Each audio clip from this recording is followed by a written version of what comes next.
edition of studentloanjustice.org. I'm going to keep it really short tonight. First of all, our actions. If you're watching us on Twitter or Facebook, if you have any questions or comments, throw them out. Happy to answer them. The actions for today are very simple. Go to our website and do a month worth of our daily actions. They're quick. It's like Twitter stuff. It's very simple.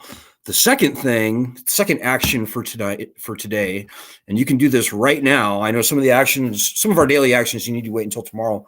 But right now, our second action is sign up for our Resist bot. So just text sign PSQ VFQ to 50409, and that will be perfect.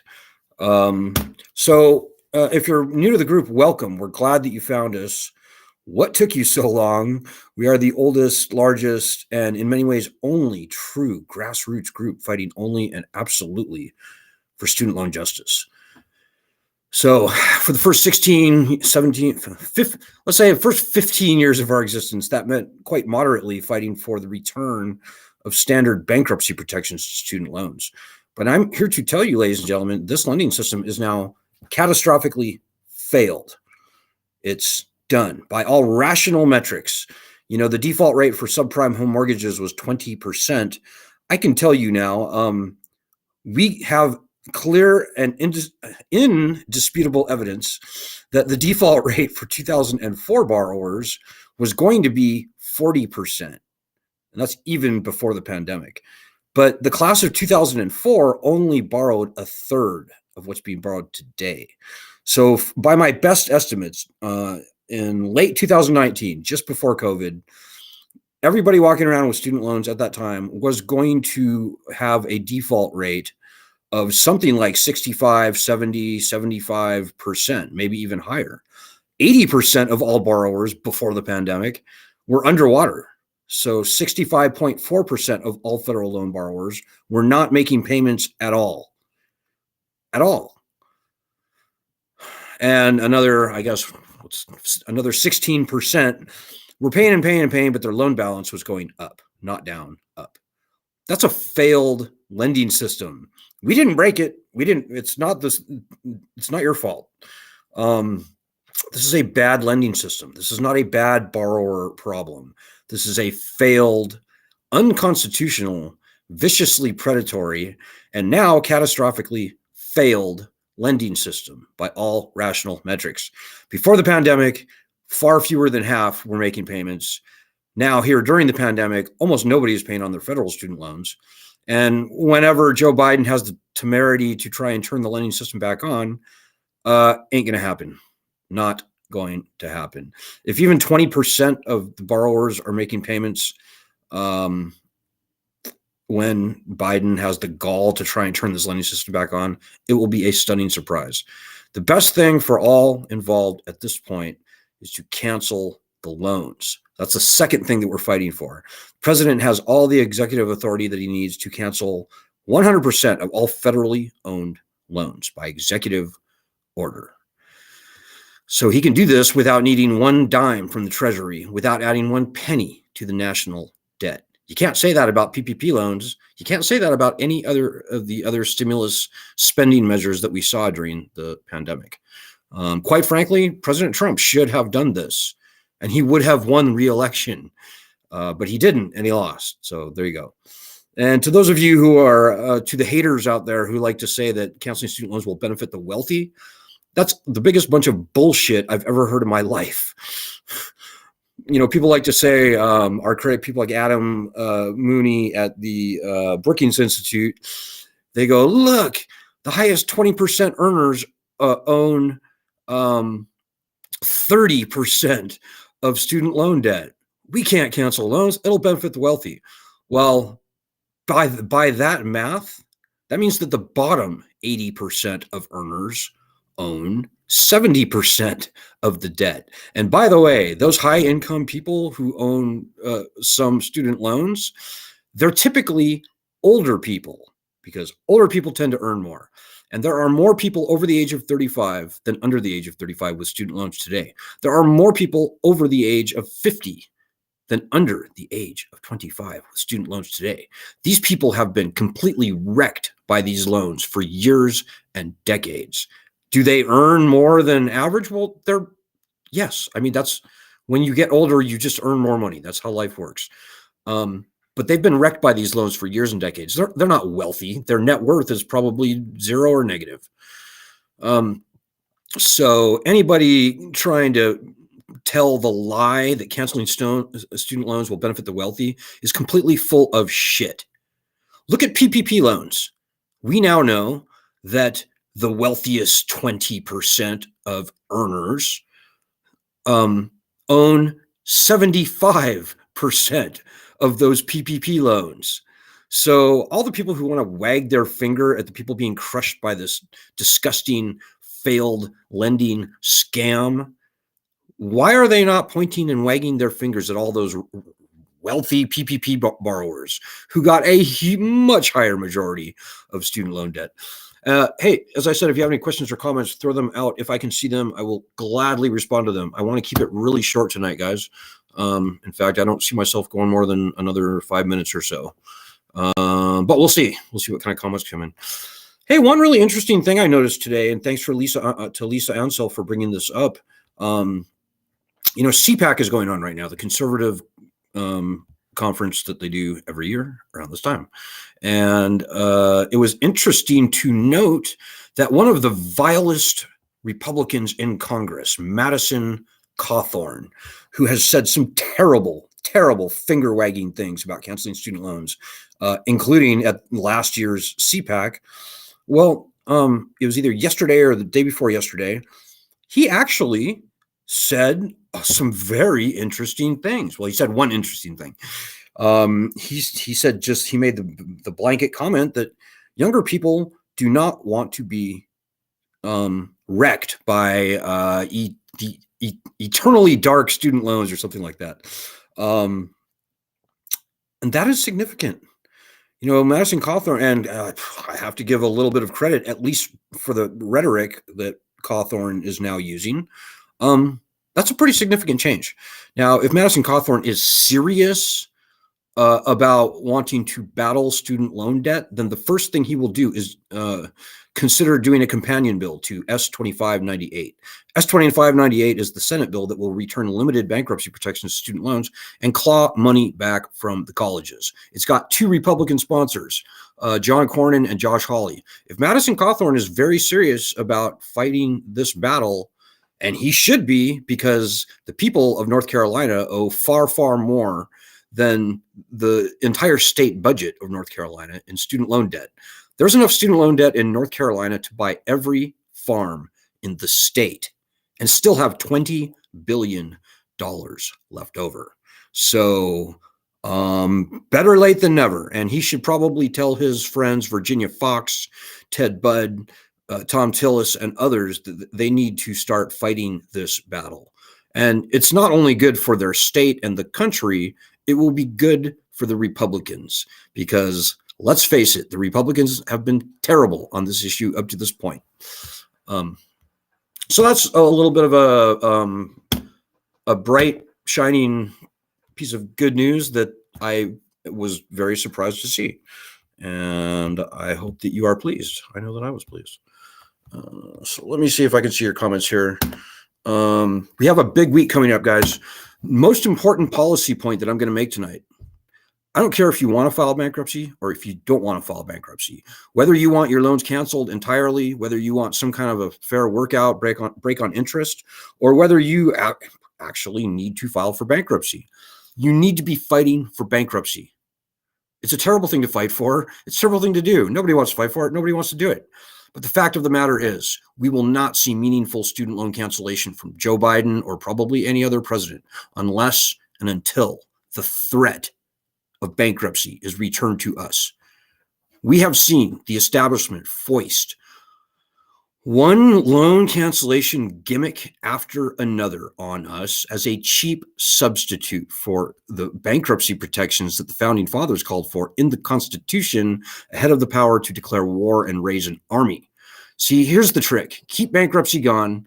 Do some fake loan cancellation gimmick like this up to $50,000 nonsense that we're hearing currently from Elizabeth Warren. No offense, Senator Warren, but she taught bankruptcy at Harvard, so she knows full well what I'm talking about. So you throw some pleasant sounding cancellation program, call it income-based repayment or public service loan forgiveness or income contingent repayment or pay as you earn or revised pay as you earn, what have you. Which sounds really good, looks good on paper, but 99% of the people get disqualified out of it. And most of them get disqualified and are left owing far, far more than had they never tried in the first place. We will not be tricked again. And any other people calling themselves student loan advocates out there in the zeitgeist who are trying to pit bankruptcy against student loan cancellation are absolutely wrong. They're wrongheaded. Either they haven't thought it through or they're not being honest. You know, we've seen some very corrupted groups in the past help the establishment foist this sort of a trick upon us, including people calling themselves student loan advocates, including people that are still today operating in this space and calling themselves student loan advocates, like Student Debt Crisis, for example. It's the big sham of a group in our 17-year existence. Those people ought to be ashamed of themselves.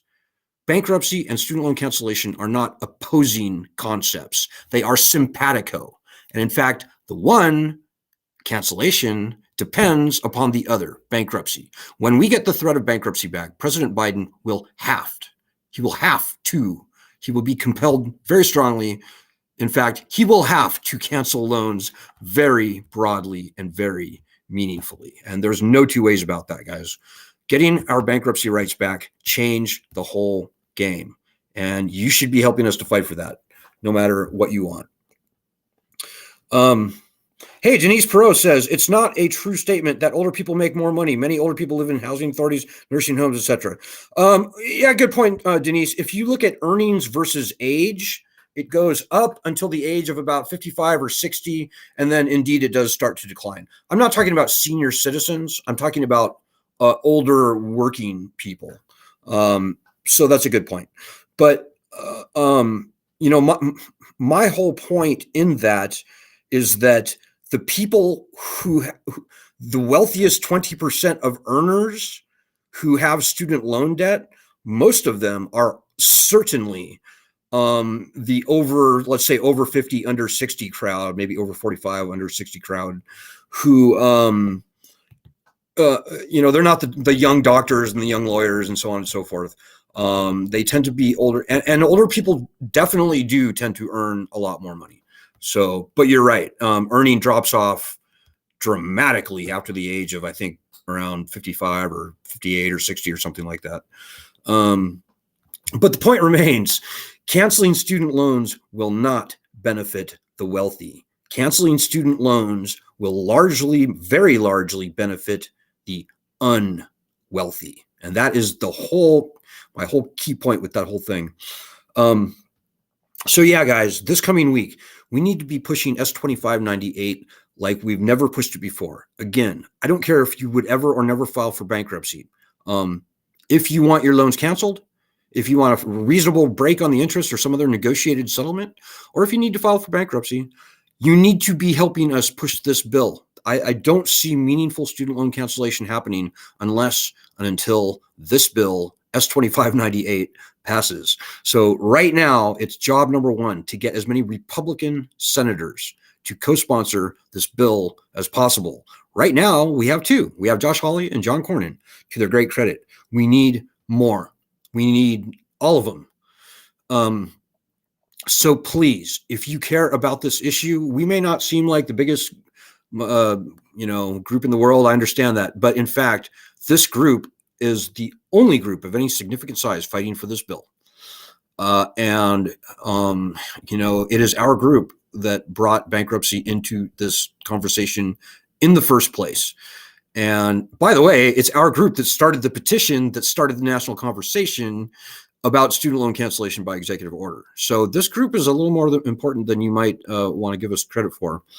But that means that we are the pioneers, and we here on this group, including you, need to pull a little more than your weight. We are the pioneers, and we are the trailblazers. It means we have to work a little bit harder. So spread the word, but absolutely do everything in your power to get a few Republican senators to co-sponsor this bill. They should. This is the conservative, constitutional, and moral thing to do. They need to stand up against this big government, college enriching, red state wrecking student loan scam. They need to stand up to it and fight for their people, not for this lending scam. That shit sells itself. Any Republican watching this should know what I'm saying is true. This lending system needs to be taken to the bath and drowned in the tub. Those aren't my words. That's very conservative Grover Norquist's words. So we can do it. Whether you love your Republican senator or whether you hate them, doesn't matter. Got to push them. We have a very strong conservative argument to make. And by the way, they lost that last election across the board because of student loans. Let's look at Georgia. The people of Georgia, well, okay, let's look at the state budget of Georgia. The state budget of Georgia is $48 billion. The people of Georgia owe $82 billion in mostly federal student loan debt. That cost Trump that election. That cost those 2 Senate seats. Student loan issue. I kid you not. We are the largest untethered voting bloc in my lifetime, maybe the history of this country. So come on, guys. It's really important. What you do matters. And these are your loans, and this is your problem. And if you sit there and wait and watch and worry and eat popcorn and expect that somebody else is going to pull your weight for you, it will not happen. It's never worked like that. It will never work like that. You're not special. You're not better than us. You need to be doing the hard work that we're doing. And there's hundreds, if not maybe even thousands of people on this group every single day doing the work necessary. You need to step up and you need to do your part if you haven't been. And if you have been, I salute you, and you know that I do. And I'd love to hear about your great experiences on that. Hey, we have a couple other comments here. Doug Grossofson asks, when might this bill pass? It's a great question, Doug. I wish I knew. I don't have a crystal ball. Senator Durbin, who's the prime sponsor of the bill, he's got all the votes he needs to get it through committee, and I'd say get it through the full Senate right now. But it's got to go through some. It's got to go through some stuff. It's being marked up pretty much as we speak. So the sausage is being made right now. It could be passed. It could be passed this week. But remember also we need a House companion bill and other things. I would love to see this bill passed by May 1st. I think that's pretty realistic. The last time I talked to our people at the Senate, they said it's right on track. If I had to guess, I would, and I'm maybe a little on the optimistic side, I would hope that it would pass around May 1st, which incidentally is when the lending system is supposed to be turned back on. One side point on that, a lot of people, they find it very hard to understand the bankruptcy issue. I get that. Think about it this way.